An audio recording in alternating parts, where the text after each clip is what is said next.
Thank you so much, Dr. Akram, for organizing this webinar on daily basis from Government College University Faisalabad. आज का जो मेरा topic है मैं बताऊंगी कि जो ब्लड है, हमारा जो खून होता है उसमें कौन कौन से ऐसे मेन कंपोनेंट जो है वो प्रेजेंट होते हैं, कौन कौन से ब्लड के अंदर जो है वो कौन कौन से सेल्स होते हैं और उनका क्या क्या जो है वो काम होता है, उन्होंने हमारी बॉडी को जो है वो कैसे फंक्शंस जो है उन्होंने परफॉर्म करने होते हैं। नॉर्मली तौर पर देखा जाए तो एक जो नॉर्मल पर्सन होता है, जो एवरेज एक अडल्ट ह्यूमन होता है, उसकी पूरी बॉडी के अंदर जो है वो एटलीस्ट तकरीबन जो है वो 5 से 6 लीटर जो है वो ब्लड होता है। ठीक है, हाफ ऑफ जो हमारा ब्लड होता है उसमें आधे से ज्यादा जो है वो जो ब्लड का जो वॉल्यूम होता है वो हमारे 3 टाइप के डिफरेंट सेल्स होते हैं हमारे ब्लड के अंदर। ठीक है, ब्लड जो होता है हमारा खून होता है उसमें टोटल एक नॉर्मल पर्सन के अंदर एटलीस्ट जो है वो 5 से 6 लीटर होता है, और उसमें जो आधे से ज्यादा जो उसका वेट होता है ब्लड में जो होता है, जिन जो चीजें होती हैं उसमें जो है वो सेल्स का होता है। सेल्स अगर हम बात करें तो हमारे ब्लड के अंदर 3 तरह के सेल्स होते हैं मेन जो है। एक हम बात करते हैं उसमें सेल्स होते हैं, मेन है अरिथ्रोसाइट्स जिसको कहा जाता है रेड ब्लड सेल्स। ठीक है, रेड ब्लड सेल्स होते हैं एक इसमें सेल्स, दूसरा इसमें जो है वो व्हाइट ब्लड सेल्स होते हैं, तीसरा इसमें जो है वो प्लेटलेट्स होते हैं। अगर हम बात करें जो रेड ब्लड सेल्स होते हैं उनका क्या काम होता है, रेड ब्लड सेल्स में बेसिकली अगर हम बात करें जो हमारे एरिथ्रोसाइट्स होते हैं उनके अंदर एक जो है वो मेन कंपाउंड होता है जिसको कहा जाता है हीमोग्लोबिन एच बी। ठीक है, वो जो रेड ब्लड सेल्स के अंदर जो एच बी फिल्ड हुई होती है उसका बेसिकली अगर हम बात करें ना तो जो हमारे रेड ब्लड सेल्स होते हैं उनका जो रेड कलर होता है वो होता ही एच बी की वजह से है। उसका बेसिकली रेड ब्लड सेल्स का काम क्या होता है कि उन्होंने जो है वो हमारे ऑक्सीजन और जो हमारा कार्बन डाइऑक्साइड का जो कैरिंग प्रोसेस होता है हमारे सेल्स के अंदर, टिश्यूज के अंदर, ये वाला फंक्शंस जो है इन्होंने परफॉर्म करना होता है हमारे रेड ब्लड सेल्स ने। ठीक है, तो इसके अकॉर्डिंग अगर हम बात करें दूसरे जो हमारे ब्लड के अंदर जो सेल्स होते हैं वो होते हैं ल्यूकोसाइट। ल्यूकोसाइट को बेसिकली क्या कहा जाता है, जो हमारे व्हाइट ब्लड सेल्स होते हैं इनका बेसिकली काम क्या होता है कि इन्होंने हमें जो है वो जो इन्फेक्शन होता है हमारी बॉडी के अंदर, कोई भी इन्फेक्शन हो गया है उसके अगेंस्ट जो है वो हमारी इम्यूनिटी को जो है वो उन्होंने जो है वो फंक्शन परफॉर्म करना होता है। तो अगर हम बात करें तो सबसे ज्यादा तो जिसमें रेड ब्लड सेल्स होते हैं स्मॉलर अमाउंट में जो है इसमें ल्यूकोसाइट्स होते हैं जिसको व्हाइट ब्लड सेल्स कहा जाता है। इसके डिफरेंट टाइप्स आ जाती हैं, आगे लिम्फोसाइट है, आगे से बेसोफिल्स हैं, ज़ीनोफिल्स आ जाते हैं। अगर हम मेन बात करें ना तो इसमें जो मेन होते हैं व्हाइट ब्लड सेल्स में जो सबसे ज्यादा होते हैं वो इसमें होते हैं लिम्फोसाइट्स होते हैं। और लिम्फोसाइट जो है ये कहाँ पे बनते हैं, हमारे लिम्फेटिक टिश्यू जो होते हैं वो बनाते हैं। और इनका बेसिकली काम ही क्या होता है कि इन्होंने हमें डिफाइन करना, हमारे इम्यून सिस्टम जो होता है उसने डिफाइन करना होता है कोई भी बॉडी के अंदर कोई इन्फेक्शन आ गया है, कोई भी बैक्टीरियल है, वायरल इन्फेक्शन है, फंगल इन्फेक्शन है, तो इसके अगेंस्ट जो हमारी इम्यूनिटी ने काम करना होता है, जो हमारे सेल्स काम करते हैं हमारी बॉडी को जो प्रोटेक्ट करते हैं वो होते हैं व्हाइट ब्लड सेल्स। तीसरा जो हमारे ब्लड के अंदर जो तीसरे सेल्स टाइप के जो सेल्स होते हैं वो होते हैं प्लेटलेट्स। प्लेटलेट्स का बेसिकली काम ही क्या होता है कि इन्होंने ब्लड की जो है वो क्लॉटिंग जो है उसमें इन्वॉल्व होते हैं। ये हम बात कर रहे थे कि ब्लड की जो है वो कंपोजिशन क्या होती है। सबसे पहले मैंने बात की कि ब्लड में जो है वो 3 टाइप के सेल्स होते हैं, रेड ब्लड सेल्स हैं, व्हाइट ब्लड सेल्स हैं, प्लेटलेट्स है। अब ब्लड के अंदर इसके अलावा सेल्स के अलावा और कौन कौन सी चीजें जो है वो प्रेजेंट होती हैं। इसका जो ब्लड का जो हमारा ये तो सेल्स छोटे छोटे जो होते हैं, इसके अलावा जो ब्लड के अंदर जो लिक्विड पोर्शन होता है जिसको कहा जाता है ब्लड प्लाज्मा। ठीक है, ब्लड का जो लिक्विड पोर्शन होता है जिसको ब्लड प्लाज्मा कहा जाता है उसमें 90% तो वाटर होता है, 10% उसमें जो है वो सल्यूट होते हैं। ठीक है, अब हम बात करेंगे वो जो ब्लड के अंदर जो लिक्विड वाला पोर्शन जो होता है, अगर हम बात करें तो उसमें जो है वो जो सल्यूट होते हैं वो 10% होते हैं।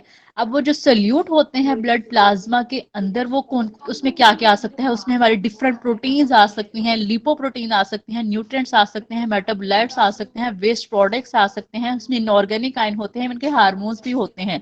ठीक है, तो इट्स मीन कि हमारे ब्लड के अंदर जो है वो इतने ज्यादा जो है इसके अंदर कंपोनेंट जो है वो प्रेजेंट होते हैं। हमें लगा सिर्फ सेल्स होते हैं, प्लाज्मा होता है, लेकिन प्लाज्मा के अंदर जो जो चीजें प्रेजेंट होती हैं ब्लड प्लाज्मा के अंदर 90% उसमें वाटर होता है, 10% वो सल्यूट होते हैं जो डिजोल्व हुए होते हैं, जो कि सस्पेंडेड हुए होते हैं ब्लड के अंदर। उसमें प्रोटीन्स, लिपोप्रोटीन, न्यूट्रिएंट डिफरेंट्स आ जाते हैं। जैसे हम बात करें कोई भी हम डाइट लेते हैं उसकी एब्जॉर्प्शन, जब भी उसकी डाइजेशन एब्जॉर्प्शन होने के बाद जब भी हमारे स्मॉल इंटेस्टाइन, लीवर से जो भी हमारे ब्लड के अंदर न्यूट्रिएंट्स जाते हैं, कोई भी है, कार्ब, आयरन है, कोई भी न्यूट्रिएंट्स है, कैल्शियम है, कोई भी न्यूट्रिएंट है वो ब्लड के अंदर जाएगा। ब्लड के अंदर से बाद में जो है वो हमारे डिफरेंट बॉडी के सेल्स में डिस्ट्रीब्यूट होता है, कोई भी न्यूट्रिएंट है, इनऑर्गेनिक है, ऑर्गेनिक है, कोई भी है।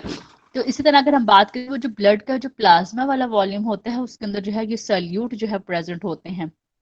अब अगर हम देखा जाए ना, तो वो जो मैंने बात की थी कि जो ब्लड का प्लाज्मा होता है उसमें तो हमने बात की थी कि 90% तो उसमें क्या होता है कि वाटर होता है, 10% सल्यूट होता है। अब वो जो 10% सल्यूट होते हैं उसमें से मैंने डिफरेंट चीजों का बताया, प्रोटीन भी है, लिपोप्रोटीन भी है, हार्मोन्स भी हैं, डिफरेंट है। अब उसमें से वो जो सल्यूट है उसमें से 70% जो सल्यूट होते हैं वो सॉलिड फॉर्म में होते हैं, और वो उसमें क्या है, वो प्रोटीन सबसे ज्यादा जो ब्लड प्लाज्मा के अंदर होता है वो प्रोटीन प्रेजेंट होती है। डिफरेंट प्रोटीन्स आती हैं, लाइक अगर बात करें तो इसमें ब्लड के अंदर जो है वो आ जाता है, इम्यूनोग्लोब्युलिन होती है। इम्यूनोग्लोब्युलिन का बेसिकली जो ब्लड प्लाज्मा के अंदर जो प्रोटीन होती है, इसका काम क्या होता है कि इसने हमारी एंटीबॉडीज को बनाना होता है। ठीक है, एंटीबॉडीज को बनाना होता है। लाइक अगर हम बात करें तो इसमें जो है उन्होंने हमारे एंटीबॉडीज का बेसिकली काम ही क्या होता है कि उन्होंने भी हमारी बॉडी की जो है इम्यून सिस्टम में जो है इन्वॉल्व होती है, कुव्वत मुदाफियत वाला सिस्टम जो होता है।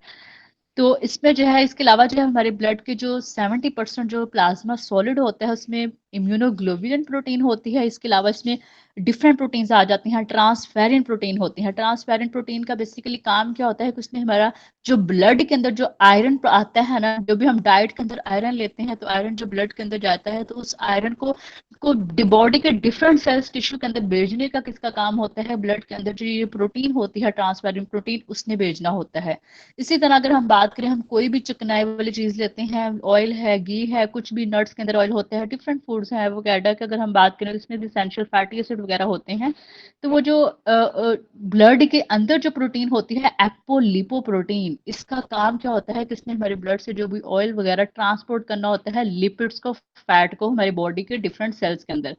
ठीक है, इसके अलावा अगर हम बात करें तो ब्लड के अंदर जो है वैसी दो प्रोटीन्स होती हैं जिन्होंने क्लॉट फॉर्मेशन करना होता है, ब्लड क्लॉटिंग प्रोटीन होती है। इसमें एक आ जाता है प्रोथ्रोम्बिन आ जाता है, और दूसरा जो है फिब्रिनोजिन आ जाता है।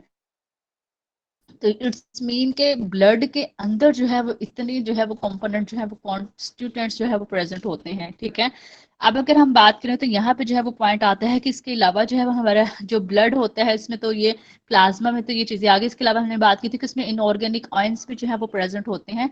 अगर हम इनऑर्गेनिक आयंस के अकॉर्डिंग अगर हम बात करें तो इनऑर्गेनिक आयंस में जो है वो डिफरेंट आ जाते हैं। हमारे ब्लड में जो है वो सबसे ज्यादा जो मेन होता है, जो जो मेन ऑयल प्रेजेंट होते हैं इसमें जो मिनरल्स होते हैं वो सोडियम, कैल्शियम, पोटेशियम जो है वो प्रेजेंट होते हैं। ठीक है, ये जो है इसमें जो है वो मेन जो है प्रेजेंट होते हैं। इसके अलावा अगर हम देखा जाए तो ब्लड प्लाज्मा के अंदर सोडियम जो है वो एटलीस्ट जो है वो 140% होता है, और इसके अलावा पोटेशियम जो है वो 5% होता है, और जो कैल्शियम है वो 2.5 जो है वो परसेंट होता है। ठीक है, और अगर हमारे ब्लड में से इनमें से किसी एक चीज में भी थोड़ा सा चेंज आ जाए ना, या अगर हम बात करें अगर कैल्शियम का लेवल ब्लड में इंक्रीज हो गया है तो कोई ना कोई इशू जो है वो कॉज हो सकता है। ठीक है, हार्मोन्स इनबैलेंस हो सकते हैं। ठीक है, तो इस तरह क्या रहेगा, कोई सिग्निफिकेंट थोड़ा सा भी चेंज आ जाए हमारे ब्लड की कंपोजिशन के अंदर तो कोई सीरियस इलनेस भी हो सकती है, इवन के डेथ भी हो सकती है। अब अगर हम बात करें तो किडनी जो होती है उसका बेसिकली काम क्या होता है, जो हमारे गुर्दे हैं उन्हें क्या करना होता है, हमारे गुर्दों ने क्या करना होता है कि जितने भी जो है ये जो भी हम फूड वगैरह इंटेक करते हैं, कोई भी चीज़ है जो वेस्ट होता है, प्रोडक्ट्स वगैरह, उनकी जो है वो आयंस वगैरह जो होते हैं उनको बैलेंस करना होता है, जो वेस्ट वगैरह होते हैं उनको फिल्ट्रेट करना होता है, बाद में हमारे ब्लड के अंदर जो है उसने आयंस वगैरह को भेजना होता है। या अगर हमारे ब्लड के अंदर जो है आयंस का लेवल जो है वो ज़्यादा हो गया है तो किडनी ने क्या करना होता है, उसको मेंटेन करना होता है, इनके जो प्रिवेंट करना होता है जो भी लॉस होता है न्यूट्रिएंट्स वगैरह आयन का। तो मतलब कि जो हमारे जो किडनी वगैरह होती है उसने सारा फिल्टर वगैरह करके हर चीज को फिर जो है वो हमारे ब्लड के अंदर जो है वो इन चीजों को जो हमारी बॉडी को चाहिए होती हैं उनको जो है वो मेन जो न्यूट्रिएंट्स होते हैं, कोई भी आयन है, न्यूट्रिएंट्स उनको ब्लड के अंदर भेजना होता है, बाकी जो है वो एक्सक्रीट आउट हो जाते हैं।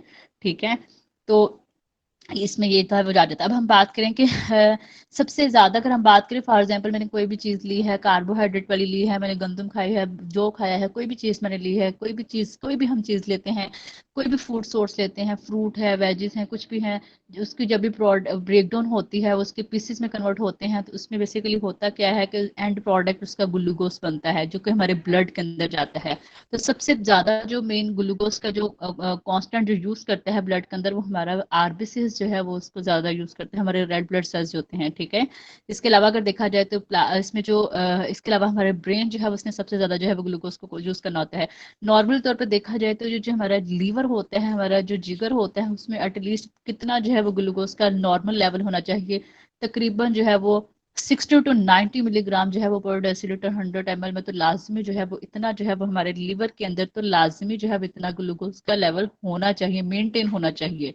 ठीक है। अगर हमारे ब्लड के अंदर जो है वो अगर हम बात करें ना एटलीस्ट कम से कम जो अगर हम बात करें ना तो ब्लड के अंदर ग्लूकोज का लेवल जो कितने मिलीग्राम अगर हम बात करें तो होना चाहिए तकरीबन जो है वो 90 से 80 मिलीग्राम पर 100 ml अगर ब्लड में इतना तो ग्लूकोज का लेवल लाजमी होना चाहिए।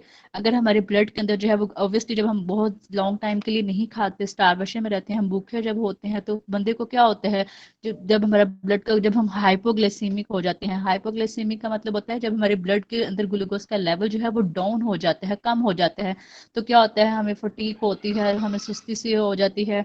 तो इसमें ये आ जाता है कि अगर हमारे ब्लड के अंदर 16 मिलीग्राम पर 100 ml से अगर इतना ब्लड का ग्लूकोज लेवल होता है ना तो हमें फीलिंग आना स्टार्ट हो जाती है, हंगर वगैरह आ जाता है, हंगर मतलब कि हमें भूख जो है वो लग गई है। तो जब ये हमें ये फीलिंग आती है जब हमारे ब्लड के अंदर ग्लूकोज का लेवल कम होता है तो बेसिकली हमारा जो है वो हमारे किडनी जो होती है हमारे गुर्दों से जो है वो उसके ऊपर ग्लैंड होते हैं, एड्रेनल ग्लैंड, वहां पे जो है वो वहां से भी एक दो सेल्स होते हैं, एक होता है अल्फा सेल्स, एक होते हैं बीटा सेल्स। जो अल्फा सेल्स होते हैं वहां से एक हार्मोन रिलीज होता है ग्लूकागॉन हार्मोन। ग्लूकागॉन हार्मोन है उसका बेसिकली काम ही क्या होता है कि उसने क्या करना होता है हमारे ब्लड के अंदर ग्लूकोज के लेवल को मेंटेन करना होता है। तो जब हमारे ब्लड के अंदर ग्लूकोज मैंने जैसे बात की थी कि ब्लड ने मेडिएट करना होता है हमारे हार्मोन्स के सिग्नल्स को, हमारे न्यूट्रिएंट्स वगैरह को, काफी सारे जो है इसने काम करने होते हैं, उनको जो है वो सिग्नल्स जो है वो देने होते हैं। तो इसी तरह अगर हम बात करें अगर किसी का ब्लड का ग्लूकोज लेवल बहुत ज्यादा कम हो गया है इवन कि अगर 30 मिलीग्राम तक हो गया है तो बंदा जो है वो कोमे में भी जा सकता है। ठीक है। अगर किसी का बहुत लो हो गया है 110 ml हो गया है, अगर 10 मिलीग्राम पर 100 ml में हो गया है तो उससे डेथ भी प्रीमेच्योर जो है परमानेंट जो है वो, क्योंकि मेन जो है ब्लड हमारा जो मेन ब्रेन होता है उसको 24 घंटे ग्लूकोज तो लाजमी चाहिए होता है। ग्लूकोज सबसे ज्यादा कोई भी हम डाइट लेते हैं हमारा मेजर पोर्शन जो ग्लूकोज का होता है वो सबसे पहले हमारा ब्रेन जो है उसने यूज करना होता है। तो अगर ब्रेन को जो है वो ग्लूकोज का लेवल टाइम पे नहीं मिलेगा, अगर हम बहुत ज्यादा लॉन्ग टाइम के लिए स्टारवेशन में रहेगा तो सबसे पहले ब्रेन जो है वो डैमेज होना स्टार्ट हो जाएगा अगर प्रोलॉन्ग जो है वो अगर हम इसका इंटेक नहीं करते। तो ये था कि नॉर्मल जो हमारा ब्लड का ग्लूकोज जो है लेवल होना चाहिए 90 टू 80 के दरमियान जो है बट लीस्ट तो कम से कम लाजमी होना चाहिए। इसके अलावा अगर हम बात करें अगर हमारे ब्लड का ग्लूकोज लेवल जो है वो 40 मिलीग्राम पर 100 ml है तो इससे हाइपोग्लाइसेमिक कंडीशन क्रिएट हो जाती है जिससे पर्सन जो है वो डिस्कम्फर्ट, मेंटल कंफ्यूजन वगैरह जो है उसको फील होती है। ठीक है। तो ये था इसमें। अब हम बात करते हैं कौन कौन से ऐसे मेन हार्मोन्स होते हैं जिन्होंने हमारे ब्लड के ग्लूकोज के लेवल को मेंटेन करना होता है। लाइक अगर हम बात करें जैसे इंसुलिन है और ग्लूकागॉन है और एपिनेफ्रिन है। इंसुलिन जो है वो तब रिलीज होती है जब हम बहुत ज्यादा जैसे हमने फूड खाया है तो ग्लूकोज बहुत ज्यादा मेरी बॉडी के अंदर हो गया है, मेरे ब्लड के अंदर जब बहुत ज्यादा ग्लूकोज का लेवल इंक्रीज हो गया है तो उसकी वजह से होता क्या है कि हमारे जो किडनी के ऊपर जो ग्लैंड्स होते हैं एड्रेनल ग्लैंड वहां से बीटा सेल से इंसुलिन रिलीज होगा, वो मेरे ब्लड में ग्लूकोज के लेवल को मेंटेन करेगा। लेकिन जब बहुत ज्यादा स्टारवेशन होगी मैं मेरी बॉडी के अंदर ग्लूकोज का लेवल नहीं होगा तब जो है वो ग्लूकागॉन हार्मोन रिलीज होगा। ठीक है। तो यहाँ पे जो था वो ये पॉइंट था। अब हम बात कर रहे थे कि हमारे ब्लड के अंदर जो है वो काफी सारी चीजें होती हैं। ब्लड में सेल्स भी होते हैं, ब्लड में 15 टाइप के सेल्स होते हैं, सेल्यूल्स भी हैं, उसमें प्लाज्मा प्रोटीन्स हैं। तो ये ओ सॉरी सॉरी सॉरी, हाँ इंसुलिन जो है वो पेनक्रियास से रिलीज होती है, मेरे मेरे जेहन से निकल गया था। हाँ इंसुलिन जो है वो सॉरी पेनक्रियास से जो है वो रिलीज होती है। वो तो किडनी के ऊपर एड्रेनल ग्लैंड होते हैं और एड्रेनल कॉर्टेक्स वगैरह मेड्यूला, अच्छा वहां से तो दूसरे वो रिलीज होते हैं एल्डोस्टेरोन वगैरह, रेनिन एंजाइम। हाँ जो पेनक्रियाज है वहां से जो है सॉरी पेनक्रियाज जो है वहां पे से जो है वो दो सेल्स होते हैं अल्फा सेल्स और बीटा सेल्स, वहां से जो है वो अल्फा सेल्स से जो है वो ग्लूकागॉन रिलीज होगा और बीटा सेल्स से जो है वो जो है इंसुलिन जो है वो रिलीज होगी। सॉरी इसमें मिस्टेक हो गई थी। अच्छा थैंक यू सो मच बताने का आपका। अच्छा अब यहाँ पे हम बात कर रहे थे कि सेल्स की ना, अच्छा कंपोजिशन जो थे हम बात कर रहे थे ब्लड में जो है वो क्या इसकी कंपोजिशन होती है। नॉर्मल तो देखा जाए तो इसमें जो प्लाज्मा जैसे मैंने बात की थी कि ब्लड का जो प्लाज्मा होता है उसमें 90% उसमें वाटर होता है, 10% उसमें सोल्यूट होते हैं। और अगर हम बात करें सोल्यूट में जो है उसमें 20% ऑर्गेनिक होते हैं। ठीक है। और 70% जो है वो प्रोटीन होती है। ठीक है।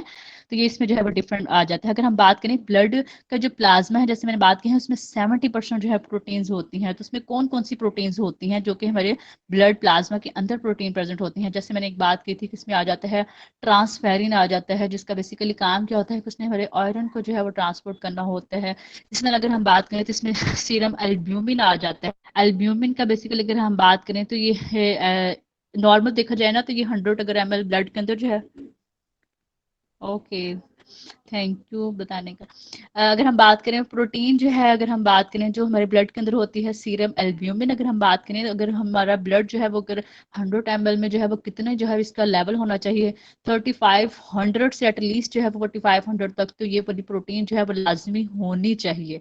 इसका बेसिकली काम ही क्या होता है कि इसने जो सीरम एल्ब्यूमिन होता है इसका काम क्या होता है कि इसने ब्लड का जो वॉल्यूम होता है उसको रेगुलेट करना होता है। और फैटी एसिड जो होते हैं, जैसे मैंने बात की थी कि जब भी हम कोई चीज लेते हैं, ऑयल लेते हैं, कोई फैट वाली चीज होते हैं तो इसकी ब्रेकडाउन होती है फैटी एसिड प्लस ग्लिसरॉल में, ठीक है। तो आगे से वो एनर्जी साइकिल वगैरह में जाती है, तो वो जो फैटी एसिड, वो जो फैट वाला होता है, वो जो पोर्शन उसने आगे से डिस्ट्रीब्यूट करना होता है हमारे सेल्स के अंदर, जो भी बॉडी के डिफरेंट ऑर्गन्स वगैरह के अंदर, तो वो किसने इसको मेंटेन करना होता है, हमारे ब्लड के अंदर जो सीरम एल्ब्यूमिन प्रोटीन होती है उसने इसको जो है वो करना होता है। इसके अलावा अगर हम देखा जाए तो एक इसमें आ जाता है अल्फा ग्लोबुलिन प्रोटीन होती है हमारे ब्लड के अंदर। इसका नॉर्मल लेवल जो होना चाहिए वो 300 से एटलीस्ट जो है वो 600 तक लाजमी होना चाहिए। इसका काम क्या होता है कि इसने जो है वो हमारा जो वो जो किडनी के जो हार्मोन नहीं होते उनको जो है वो रेगुलेट करना होता है अल्फा ग्लोबुलिन ने, ठीक है। इसके अलावा अगर हम हमारे ब्लड के अंदर जो है वो एक और होता है अल्फा 1 था, ये अल्फा 2 जो ग्लोबुलिन होता है उसने क्या करना होता है कि जो हमारे को मिनरल्स वगैरह होते हैं ब्लड के अंदर जैसे कॉपर वगैरह, उसको जो है उसने ट्रांसपोर्ट करना होता है। इसके अलावा अगर हम देखा जाए तो जो बीटा ग्लोबुलिन हमारे ब्लड के अंदर जो प्लाज्मा प्रोटीन होती है इसका नॉर्मल लेवल 600 से 1100 तक होना चाहिए। इसने इसने क्या करना होता है कि नॉर्मल तौर पर अगर हम बात करें ना तो जो हम फूड से जो है वो लेते हैं जो फूड से जो हम आयरन लेते हैं वो दो फॉर्म में होता है, एक होता है हीम आयरन, एक होता है नॉन हीम आयरन। जो हीम आयरन होता है वो प्रेजेंट होता है जितने भी एनिमल प्रोटीन होते हैं, चिकन है, मटन है, इसके अंदर जो है वो प्रेजेंट होता है, लिवर वगैरह के अंदर होता है। तो ये जो हीम आयरन होता है उसको ट्रांसपोर्ट करने के लिए जो है ये ब्लड के अंदर जो है प्रोटीन प्रेजेंट होती है अल्फा ग्लोबुलिन। इसके अलावा जितनी भी एंटीबॉडीज होती हैं। अब यहाँ पे अगर हम बात करें इसके अलावा जो है उसमें आ जाता है कि ब्लड में जो दो मेन जो प्रोटीन्स होते हैं इसमें आ जाता है प्रोथ्रोम्बिन है और एक इसमें फाइब्रिनोजन है। इसका बेसिकली काम ही क्या होता है कि इसने जो हमारा ब्लड की जो क्लॉट फॉर्मेशन वगैरह करनी होती है उसमें जो है ये प्रोटीन्स जो है ये इन्वॉल्व होती हैं। और अगर इसमें से किसी भी एक कंपोनेंट में जो है वो इफेक्ट आता है, उसकी रेशियो वगैरह कम होती है, तो इनसे एक फैक्टर से कम होने से जो है वो काफी सारी जो है वो सीरियस इलनेस वगैरह जो है वो हो सकती है। तो ये था कि एक हमारा जो ब्लड है जो भी है उसमें कौन कौन से मेन कंपोनेंट प्रेजेंट होते हैं, कौन कौन से इसके मेन जो है वो कॉन्स्टिट्यूएंट्स वगैरह हैं, किस टाइप के सेल्स जो है वो हमारे ब्लड के अंदर जो है वो प्रेजेंट होते हैं। ओके सर, मेरा टॉपिक कंप्लीट हो गया।